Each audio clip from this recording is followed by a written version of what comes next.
Wait, this isn't the remake! This looks like crap! What's going on, everyone? It's the Misc. Welcome back to Resident Evil 2! Oh, just like a zombie coming back to life, I've come back to Resident Evil 2, a game I Let's Played in 2014. Yeesh. Anyway, this is long overdue, so let's talk about Unlockables. It actually took a while to get this all done, so let's jump right into it. Resident Evil 2. One small miscellaneous thing I decided to add into this video because it has no place in literally any of the other bonuses. If you can line yourself up with a tough enough weapon in certain camera angles, you can shoot the friggin' screen! That cameraman is frightened as hell! Because Leon's got a fully upgraded shotgun and shooting the cameraman. It's a nice little detail. Thanks, Hideki Kamiya. Now let's talk about costumes. After you beat the game your first time, whether it be Scenario 1 or 2, Brad shows up, and he is a super zombie. Killing him gets you the costume key. And the game actually tells you how to get the costume key. Reach the police station without getting any items. Can I just tell you how friggin' impossible that is without cheating? This means you have to go through about 5 different screens of zombies with one clip of ammunition and Resident Evil 2's worthless knife? Thankfully, there is the infinite ammo cheat, which is going into the options, highlighting aim, holding down L and R for this specific version, and pressing Z 10 times. Only then, in my opinion, can you get to Brad and kill him. That took 18 bullets, which is ridiculous. But thankfully, after you kill him, you get the special closet key.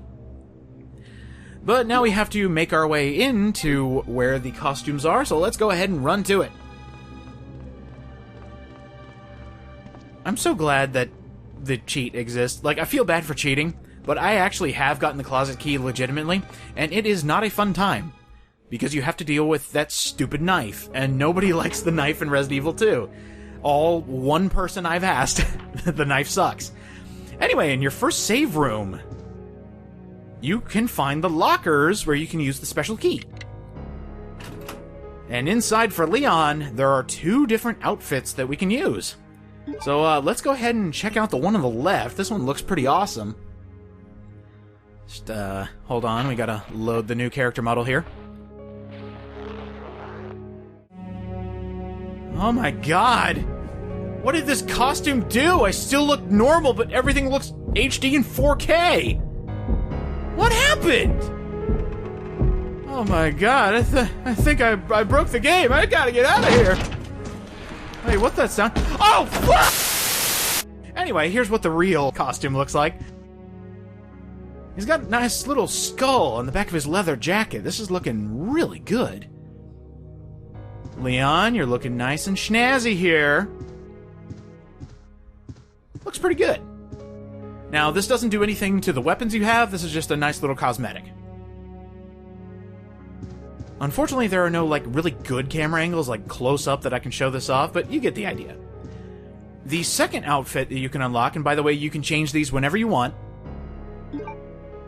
This one is a bit more, I don't know, bleh, in my opinion. Like, costumes for Resident Evil are supposed to be, like, vibrant, like, extremely different. This one is literally just his training outfit. Like, really?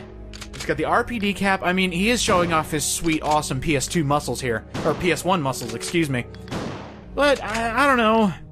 It just seems like wasted potential, especially for the second game in a series where the first game already had, like, interesting costumes.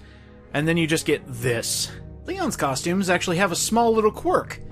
If you have the handgun equipped while wearing one of the 2 alternate costumes, he holds his gun all cool and shoots it sideways. This actually makes your gun shoot slightly faster, so there is an advantage to wearing an alternate costume.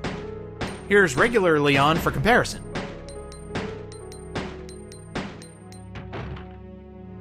For Claire got the shaft, but in exchange, she got something cool.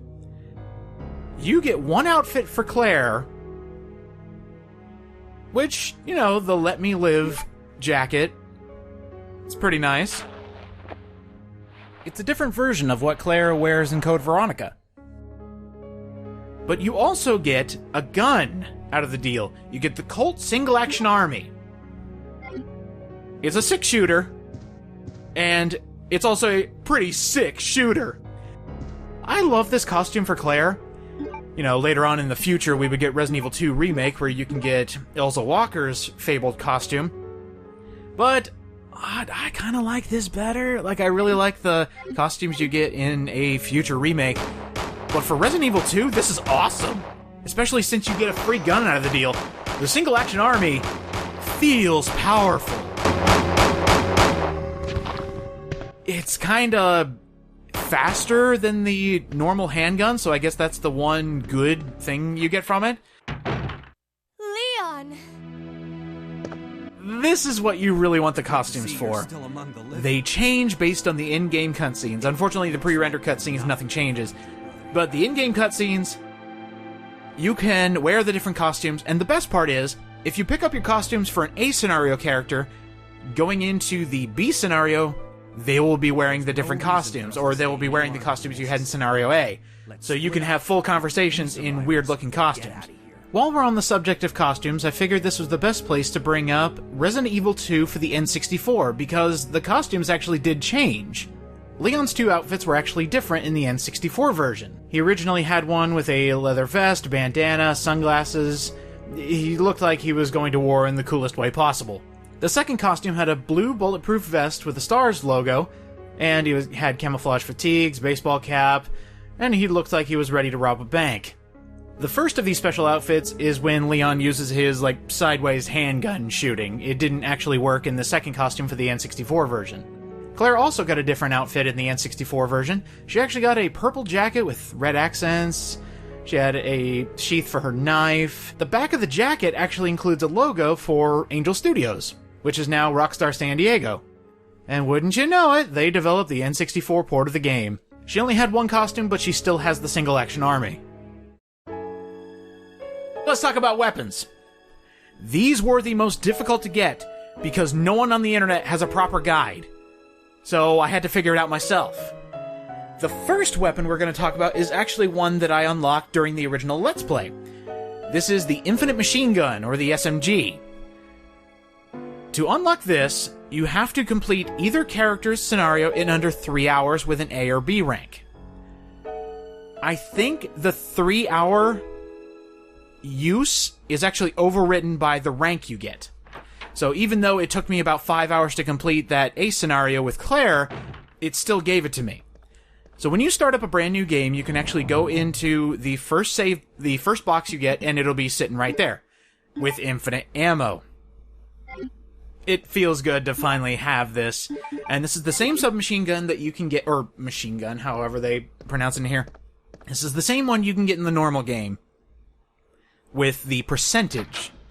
But now you have infinite ammo, which means sky's the limit, blast away. And we're actually going to test this out on the first liquor here. When you have infinite power, you unleash it. What I like about this machine gun, though, is it has stopping power. Not a lot of the weapons in Resident Evil 2, at least none of the normal weapons, have stopping power. It stops lickers right in their tracks, which is extremely helpful. Zombies, it stops them right in their tracks so you can shoot them a million billion times with a million billion bullets. And it's just a fun little weapon. Now, what would have been nice is getting an infinite spark shot, but we can't have nice things. The next weapon is the Infinite Rocket Launcher. Beating Scenario 1 on normal in less than 2 hours and 30 minutes with an A or B rank gets you the big one. An Infinite Rocket Launcher. It's a rocket launcher. It kills things. It makes them blow up into little giblets. It's the most powerful weapon in the game.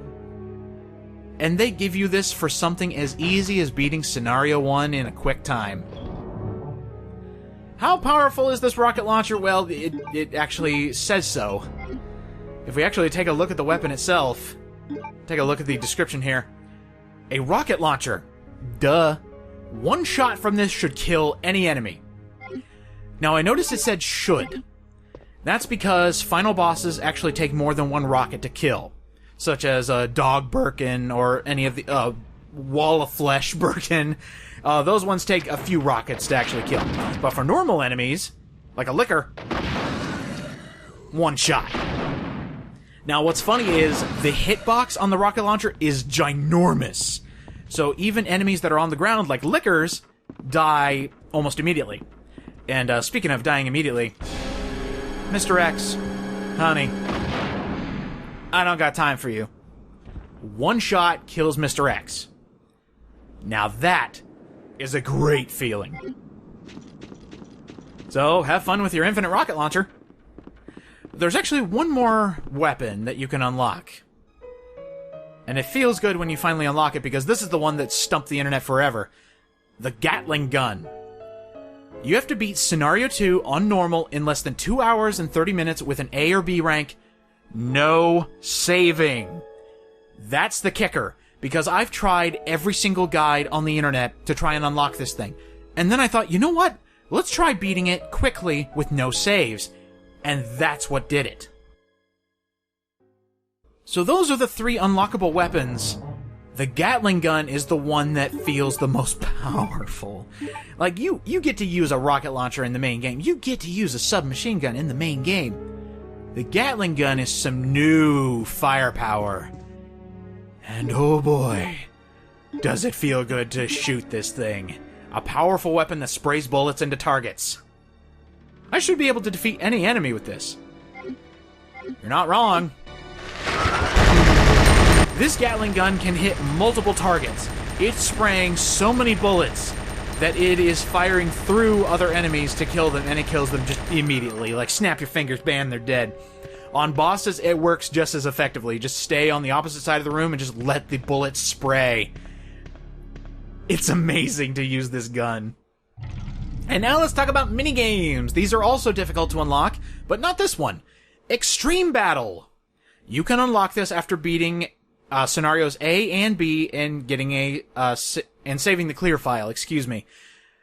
Once you unlock the save file, which is under arrange data, by the way, you get a fun little minigame where you can use Leon or Claire and play through a series of rooms, a series of difficulties, and a series of stages to eventually find 4 antivirus bombs and blowing up the virus forever. Yeah, that's fine. Extreme Battle has a random system in place where certain rooms will have the same enemies every time and the same weapons, but the enemies may change depending on your difficulty or depending on your playthrough. So it basically rolls new scenarios every single time. The Extreme Battle can get extremely easy or extremely insane. Such as, hey, let's go to difficulty 2 or 3 and have to deal with Mr. X. Which, you know, for depending on your loadout, might not be that bad. And then they throw another one at you. Yeah, Extreme Battle's not fun on specific difficulties. And as I mentioned, the final result is to get up to a random layout of different bombs around the police precinct. Getting 4 of them wins you the game, and then you're done with Extreme Battle. You are given a final time, and that's pretty much it. Play for the best time. This one took a while. After beating both main scenarios and getting an A rank on at least one of them, and this is a straight playthrough on the same save file, you unlock the 4th Survivor. An interesting minigame that can be completed very quickly. Your objective is to make it to the rendezvous point, which is out on the rooftop of the police precinct. You get to play as series favorite, Hunk. You have a set loadout, a set number of enemies, and a set number of rooms that you need to make it through. It'll be the same every single time. So what they basically want you to do is to play through it over and over again, failure after failure, learn the layout, and kill basically nothing. Because there is no ammo, and there are no healing items. You need to play it through on one loadout only, and make it to the end without dying. We're going to be looking at that at a different bonus. Trust me, worth the watch. The final minigame is a bastard to unlock. After completing 6 scenarios in any order with at least 1 A rank, an example being beating Claire A, Leon B, Claire A, and continue until you have beaten 6 of them, you unlock the Tofu Survivor. It is a replica of the 4th Survivor, except you're playing as a gigantic piece of tofu. His loadout is 2 green herbs, a blue herb, and the fucking knife. This is a more strategic take on the 4th Survivor minigame, where Tofu can take 3 times as many hits as Hunk, but again, he can barely attack because the Resident Evil 2 knife sucks a big fat one. This game mode expects you to know how to maneuver through enemies and their hitboxes and figure out how to make it to the end with basically not attacking anything. So it's a clever little take on the minigame. I just want to know where they came up with the tofu idea. And that is it. Years in the making, 6 years later, Resident Evil 2 is finally getting ready to do the other bonuses. So next time on Resident Evil 2, we'll look at the other minigames. See you guys next time.